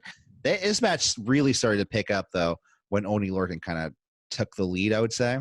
Yeah, no, keep it on. Lorcan hits a double blockbuster to both men. A snap Saito suplex to Lorcan by Holland. Gut wrench powerbomb to Priest by Holland. Beth then calls Lorcan the human buzzsaw. They got to give names to everybody, I feel like, in NXT. Like, you got Dexter Loomis being the tortured artist. You got Timothy Thatcher. There is a human buzzsaw. It's Tajiri. Tajiri was the human buzzsaw. Oh, I forgot about that. Yeah, I mean, it just reminded me of that, and I was just like, hey, that's already. Yeah, and I feel like they've been doing this for a long time, but yeah, it's becoming a lot more apparent that they're just giving NXT guys. It's been stone. I mean, it's been. I feel Rattlesnake, the Brahma. Again, more apparent, more excellent. Maybe because the reason why I'm noticing it because it's gotten really fucking bad. Like the art, like what is it? What is Dexter Loomis, the tortured artist? The tortured artist. Timothy Thatcher. What was his? I thought he was just like Thazcan Wrestling or something like that. Yeah. No, he has one. He has one. Oh. I mean, it goes to show how memorable it is if we can't even remember it. But he has one. Can I be Corey, the relentless podcaster? Yeah, sure. You can have that. Yay. Anyways, Priest gives both men a series of strikes, followed by a reckoning to Oni Lorcan. Priest gets the pin and the win. I actually really like this match. Despite these guys are great. Damian Priest everything about him besides the wrestling always gets a lot of shit because of how dumb it is. But he is. I've always respected him. Well, I can say that. Yeah. Like respected him as a performer because he's actually not that bad. Yeah, and these are honestly that's Damian Priest in a nutshell. He's honestly not that bad. These are three men too that you would never pick to be in a three-way match. Not even if you were playing WWE 2K and all three of these characters were available. Yeah, like you would never. They just pressed the random button like 4 times. Yeah, and I give this match a 7 out of 10 because I thought it was actually pretty damn good. Ridge Holland was not bad too. No, for being an ex-rugby player, for being someone who is just coming into this business for the past couple of years. I feel like he was probably going to be a guy that they were going to massively push. He's green. No. Yeah, you can say that. But he seemed to be a guy who was going to be massively pushed in NXT UK, and then NXT UK happened, and they just decided, hey, Ridge Holland, I'm looking at you. And I really want you. Can you fly over here? Okay, get over here. Yeah. Get over here. Yeah. So then we have Pat Mac. Ridge fucking, and he also looks like $1 million. He's fucking. Yeah, I really want his body like all over your body. Yeah. No. I mean, no. I want his body as my body. And I'd just be like, you just Photoshop your face in like a picture of Ridge Holland. Can I just make a giant life-size Photoshop printout and just wear it over my clothes? I gotta upload this. I gotta upload this in a timely manner, Corey. Oh, Can't come on. Anything. Okay, so Pat McAfee and Adam Cole, they apparently made off screen. So they made off screen. Ew. I said made up. I tried to transition out of it. What is words? What is words? Yeah, they buried the hatchet. Apparently, thought we were going to see them make it up, but no. But Cameron Grimes versus Keith Lee. Grimes is eager to fight Lee, but Lee is taking his time, doing his best Naito impersonation, taking off his gear. Grimes then playing mind games with Lee, getting the rope break every time Lee kind of goes for him. Lee is just methodically staring down Grimes. Lee's pouncing Grimes around the ring. Grimes begins to fight back after Keys kicks Lee in the leg, pushing him into the ring stairs. Moonsault to Lee on the outside. Back from the break, though, Lee is beating down on Grimes. Grimes then jumps out of a spirit bomb, hits an enziguri to counter a pounce. Running, spinning power slam to Keith Lee. By it's that kind of match, dude. We got to describe. Big bear chops to Cameron Grimes. Grimes then fights back. Gets another big bear chops. I guess those double chops that he gives him.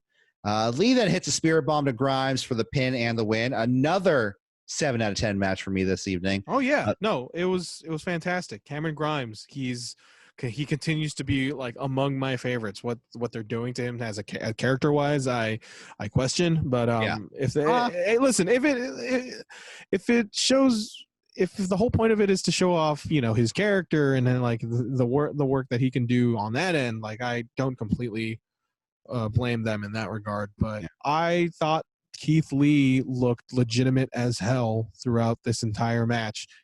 This gave him a more aggressive, harder edge coming into his match against Karrion Kross, which I think you just don't see that often in WWE, where like everybody just kind of has to be like white bread, all like I'll respect you, Booker Man. Well, not Booker Man, but just clear cut. You know what I'm saying? Yeah. And so for Keith Lee to show this side of his character in this match, I thought it worked. I thought Keith Lee, it made you buy into the fact that Keith Lee can beat Karrion Kross, Yeah. He's willing to step into that side, into the dark side. These two guys are incredible. I don't think they've ever met in the ring, Keith Lee, and I'm sure outside of WWE they have. I'm sure if you look up on Cage Match, there's a fucking PWG or whatever indies. Keith Lee versus Killer Kross. Trevor Lee or something. No, I'm talking about Cameron Grimes? Yeah, Trevor. Yeah. After the match, though, Kross appears on the screen with Scarlett, who starts to cut a promo in a different language. And I love how there's someone in the crowd who goes, "Subtitles, please!" And calling out their own production staff. Kross is looking into the screen saying, just like you were, saying, we're going to take the hard road. Even though last week Keith Lee was like, "I'll give you a title match, dude. That's fine. Whatever." And then Kross apparently beat up on Oney Lorcan and Danny Burch, which I thought was cool. Yeah. Who were they? Oney Lorcan and Danny Burch? I thought one was for sure Oney Lorcan. I don't know if the other guy Danny Burch. I feel like I'm more confident in thinking that was Danny Burch because that guy had no facial hair and he just had the face of No, I saw the second one, the one that was already on the ground after Kross walks away. Okay, that was Oney Lorcan, but the one he just had a match. Well, he just had a match. He just got taken out. It leads. It leads somewhere. Kross then tells Lee, "This is on you," and then he walks out of the video. It is Lorcan and Burch on the floor. Regal gives an announcement in front of his grandfather clock. He informs us that Dexter Lumis, my favorite wrestler in the entire world. Yeah, you are so excited for him to have a chance in that ladder match. He's going to do great. He's going to just captivate audiences with his stare. People fucking love serial killers everywhere. It's what the kids think is hot nowadays. He has all the momentum in his side. Tell me, what does Dexter Lumis has to offer this week, Corey? Well, he's out with an ankle injury and will not be able to be medically cleared for NXT 30. So the next couple of weeks, we will have a series of matches. All the losers from all the older matches will face off. And then eventually, one won't be a loser. That's exactly word for word. That's what he's all the losers from this match. All the losers from before. And apparently, we're getting another triple threat match next week, too. So, I mean, I guess he's just, is this a shoot? Is Dexter Lumis fucking injured, or you think they just didn't want to put him in this match? I don't know. I don't think they want to put him in this match. They didn't want to beat him. Yeah. They're not willing to give him. It's a multi-man match, though, dude. At that point, I mean, yeah. You can put. Also, who fucking cares? It's Dexter Lumis. Exactly. But then, hey, they're also putting a lot behind Dexter Lumis as well. Like, I may not necessarily like him, but then if you're just going to dedicate weeks upon weeks of pushing this guy, all for him to not even be in this match, like, you know what it is? Point? You're just wasting my time at that point. is Triple H just binge watching old episodes of Dexter? Like he's never seen whatever's on his Netflix queue. He binged Dexter the entire series, but like for the past 4 weeks. Binge watched Vikings, and that's what got the War Raiders. Exactly, but now he's done with Sons Dexter. of Anarchy, and that's his entire women's division. He's like, oh, Dexter Lumis, you're still here? Oh, I thought I finished the episodes. Yeah, so we're gonna put you back in developmental. That is developmental, Corey. What are you saying? Anyways, it's a third brand. Come on, brother. I don't know what that was. That was a weird amalgam of Jesse the Body Ventura and Hulk Hogan. Next up, El Legado del Fantasma. They're all in the ring. Well, they come to the ring with Fandango, beating him up. Santos says at the Great American Bash, Breezango disrespected them, disrespecting the Lucha Libre culture and his father, Fantasma. Says the guy who fucking took off his luchador mask. You know what? He wants to be more than just a mask. But that's the whole point of luchador culture.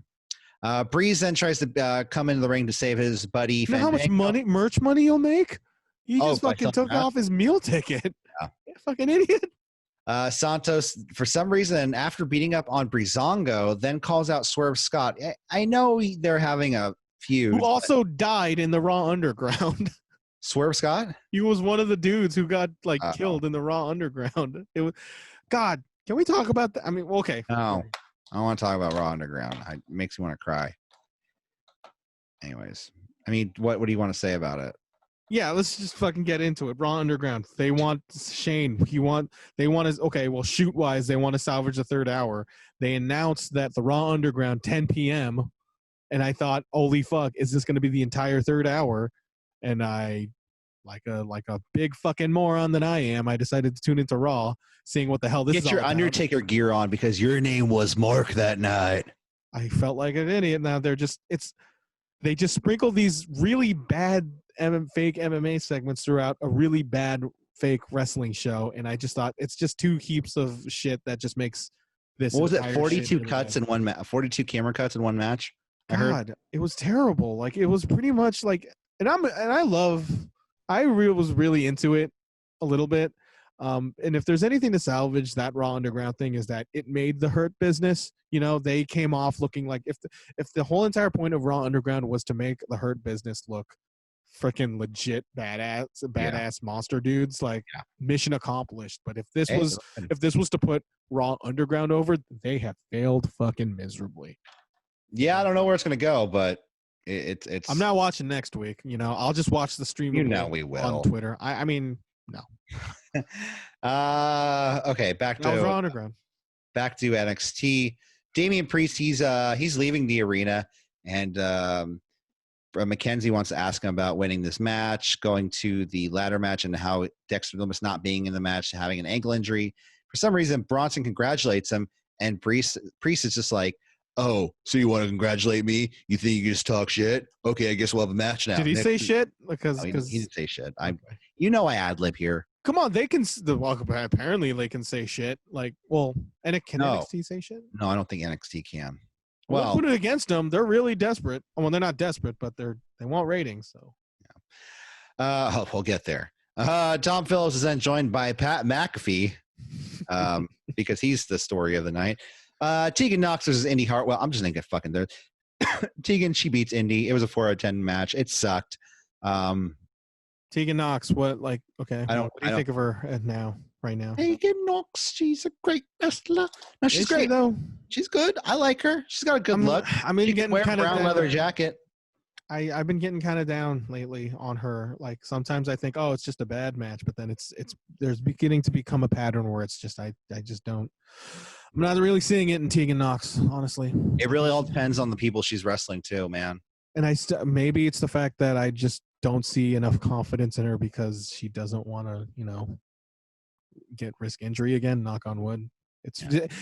That's I feel like that's what it is, honestly. It's like she just doesn't really wrestle with confidence because of the injuries that she's got. She's got Seth Rollins syndrome. Who knows? Maybe she's going to be really, really cool, once she gets that up. But right now, I'm just not into her. She's Captain Marvel. Come on. Don't invoke that name. She's literally someone else, not her. That's what she's got going for her. Let's see. 4 out of 10. That match sucked.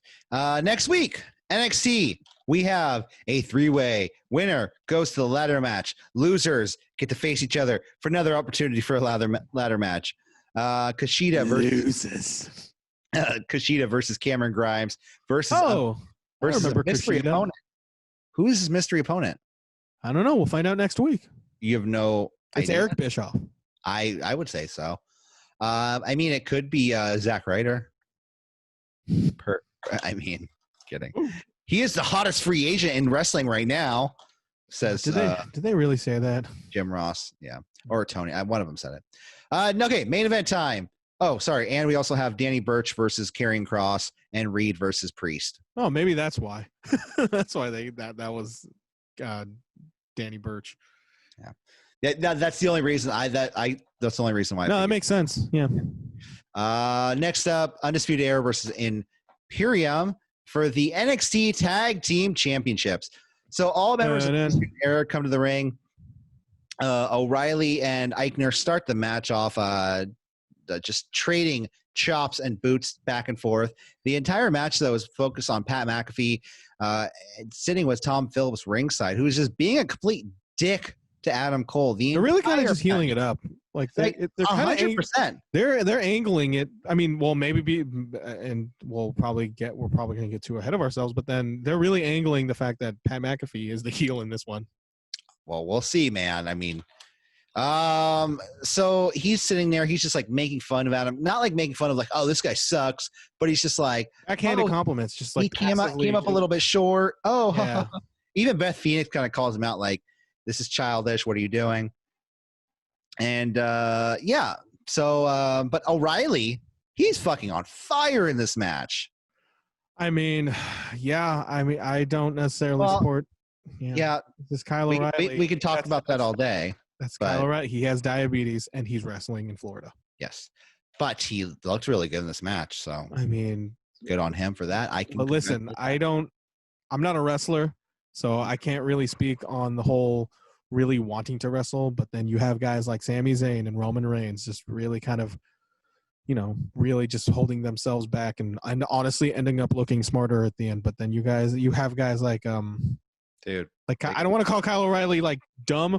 I bet you he really, really, really wants to wrestle badly, but then there comes to a point where it's not up to the decision of Kyle O'Reilly. It's up to administration. It's up to management. It's up to leadership of protecting guys from themselves. Okay, I get it, but you can't compare Roman Reigns and Kyle O'Reilly situations. Roman Reigns is one of the top paid wrestlers in the entire. You can't. I'm comparing it to the fact that Roman Reigns has fucking leukemia, and Kyle O'Reilly having diabetes. Like, this is not money. This is their actual. This is not the money that I'm concerned about. Or money class. At the same time, because what if Kyle O'Reilly legit has to work? What if they're saying you are going to miss paychecks because you are not here? You can take time off, Kyle. I can neither confirm nor deny that I can't just blindly speculate on that end. Like what about Sami Zayn? What about people just opting out? Main roster. He's he gets main roster money, dude. We're talking about guys in NXT who get paid. Then again, that's just on management. Then that is seriously still on management, which I'm totally placing the blame all the way on. Oh, I agree. Realistically, none of these places should be open, but Anyways, let's see. O'Reilly hits a really good double. It was like a chain. He hits O'Reilly good. Double chain. I get it. Double chain dragon screw leg whips to both members of Imperium. I'll call it that. Sure. Yeah.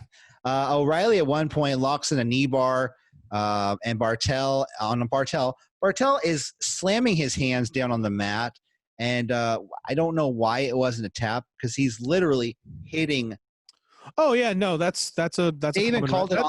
That's a common wrestling thing. Whenever they're on a it's just usually when a person just taps, it's not the referee designates a tap to it's when you're constantly like this. But when there's a wrestler who kind of just does that little tap, that's just them trying to get leverage. Yeah, I mean, I know trying to regain strength. But that's still a tap. That's still. You need to not do that. I mean, it's on the ref's call, and the referee knows what it's all about intentions. I could keep doing this all day.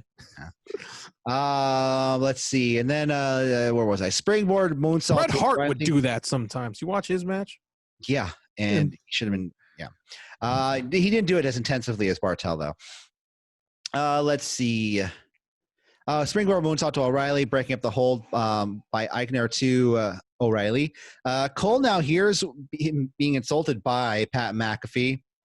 Walks on over, tells McAfee, "I'm not asking you, I'm telling you, chill out." Which is something like a normal person would say, like, dude, chill out. Like, I don't know what your problem is. Yeah. McAfee then says, wow, he's an angry little elf. Completely uncalled for. Cole then grabs a bottle of water, pours it on McAfee. He's wearing a headset. You know how dangerous that is? He ain't electrocuted. But hey, you deserved it. Yeah. Then out come Triple H, Shawn Michaels, and a bunch of refs to break everyone up. Man, keep going. Everyone is trying to keep them apart. Back in the ring, though, Fish and O'Reilly are distracted. Imperium tosses Bobby Fish out of the ring, hits the Imperium bomb or the European bomb on O'Reilly for the pin and the win. I will say this about the match. The action in the match is really good. They fucking ruled, dude. But the complete fuckery of everything, man. Yeah, no, it was distracting. It was distracting as hell. Oh, my God. The whole all four of these guys should fucking – I want a rematch. Takeover, XXX. Yeah. No. After the match, though, they led McAfee away, and he says, no, I got something more to say. He says, nothing's going to change for the rest of your life. You're going to be a teeny, eeny, weeny little bitch. And then, Cole jumps the table, and McAfee kicks him in the gut. And kicks him in the face. Okay, yeah. He kicked him in the face? Yeah. I thought he kicked him in the face. No, Adam Cole gets draped into the fucking commentator booth, and Pat McAfee, who is a former punter for the Indianapolis Colts in the NFL, he punt kicks draping Adam Cole from the commentary table, and Adam Cole just fucking drops limp dead. Yeah. He's escorted out of the building. And actually, it's one point where Triple H shoves. He just gives up, and like Triple H is at that point in quarantining where his beard levels is like, I would say, a 7 out of 10. And so when he gets mad, you can see this kind of puffiness to his anger. He's like, what was the last God of War game? God of War. Yeah. It's called God of War. And he does an aggressive ass push to Pat McAfee. And yeah, this is clearly an angle where it angles towards Pat McAfee being the heel in a baby face of Adam Cole. Yeah, and I think this is a face turn for the whole Undisputed Era. Which, hey, listen, because the whole arena was like, oh my God, Adam, are you okay? He got punted in the face, and like they're kind of just playing the sympathetic victim of Adam Cole. He's a victim. He's a victim of bullying. He's a victim of being short. And then he's a victim of fucking being kicked in the face by Pat McAfee. Yeah, I don't know. I don't necessarily think this should have happened.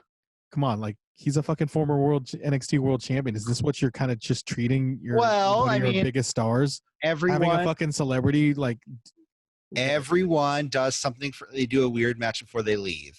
It's just shades of Jay Leno. It's just shades of Jay Leno and Hulk Hogan. No, come on, totally. Jay Leno. Yeah. No, he's way better than Jay Leno. He's going to be way more. Jay Leno wasn't even an athlete. McAfee's at least an athlete. And yeah, I can't argue with that. But McAfee's in shape. I just don't. But then he's not a wrestler either. Or whatever. Maybe he's not Gronk. Is what I'm saying. Oh, come on. He's not Gronk. Gronk's a former champion, 24/7 champion. That's what I'm saying, dude. That's pedigree. You know, that's prestige 24/7. Hey, listen, don't talk about pedigree. I lay the pedigree on you every day. But anyways, that was NXT. That was NXT. There's a major ending in a major angle, which I don't listen. I'm willing to think that them doing this whole Pat McAfee thing. Listen, I will bet dollars to donuts that more people know who Pat McAfee is than they know Adam Cole. Yes, I would assume so. But the fucking NFL owns a day of the week in America, so I would imagine at least 1 million people know who Pat McAfee is. If I go to like a fucking sports bar, first of all, remember sports bars? If I said Pat McAfee, somebody's gonna say the punter. Or I say Adam Cole. No one says baby. Yeah, someone just yells at baby. If I ever went to a bar and I said Adam Cole and the entire bar just said baby, I would have been like, I love you all. You guys are all awesome. All drinks on me. Hooray! And then I just quickly sneak out of the back. You ungrateful bitch. I know. Anyways, that about does it here for us because it is getting late. We need to start editing these shows and getting them up for your listening enjoyment. Well, getting them up. Sure. Yeah, for your listening enjoyment. All right, guys, don't forget to like, share, and subscribe at CWR415, Facebook, Twitter, and Instagram. Hit that thumbs up below and comment what did you think about the show. Let us know because we really are dying to hear what you thought. We'll talk about it next week with some more B-Show. And this Sunday, me and Jose are back with the second episode of Sunday Night Heat. It is actually the 22-year anniversary episode. What happened in this episode, Corey? Oh, I don't just give us a sneak. Oh, you haven't even watched it. What happened in the last one? Where are you at in the storyline? Well, the first episode, Val Venus got. Did they chop his dick off yet? No, not yet. They told him they want to choppy his pee-pee. Triple H pressured some women into flashing the crowd. That was strange. It was a different time. It was 22 years ago. Yeah, it will be. And I can literally say when we record the show, 22 years ago this day. Cool. All right, guys. Don't forget to like, share, and subscribe at CWR415, Facebook, Twitter, and Instagram. We'll see you later. Sunday night he did massive. Anyway, yeah. Bye.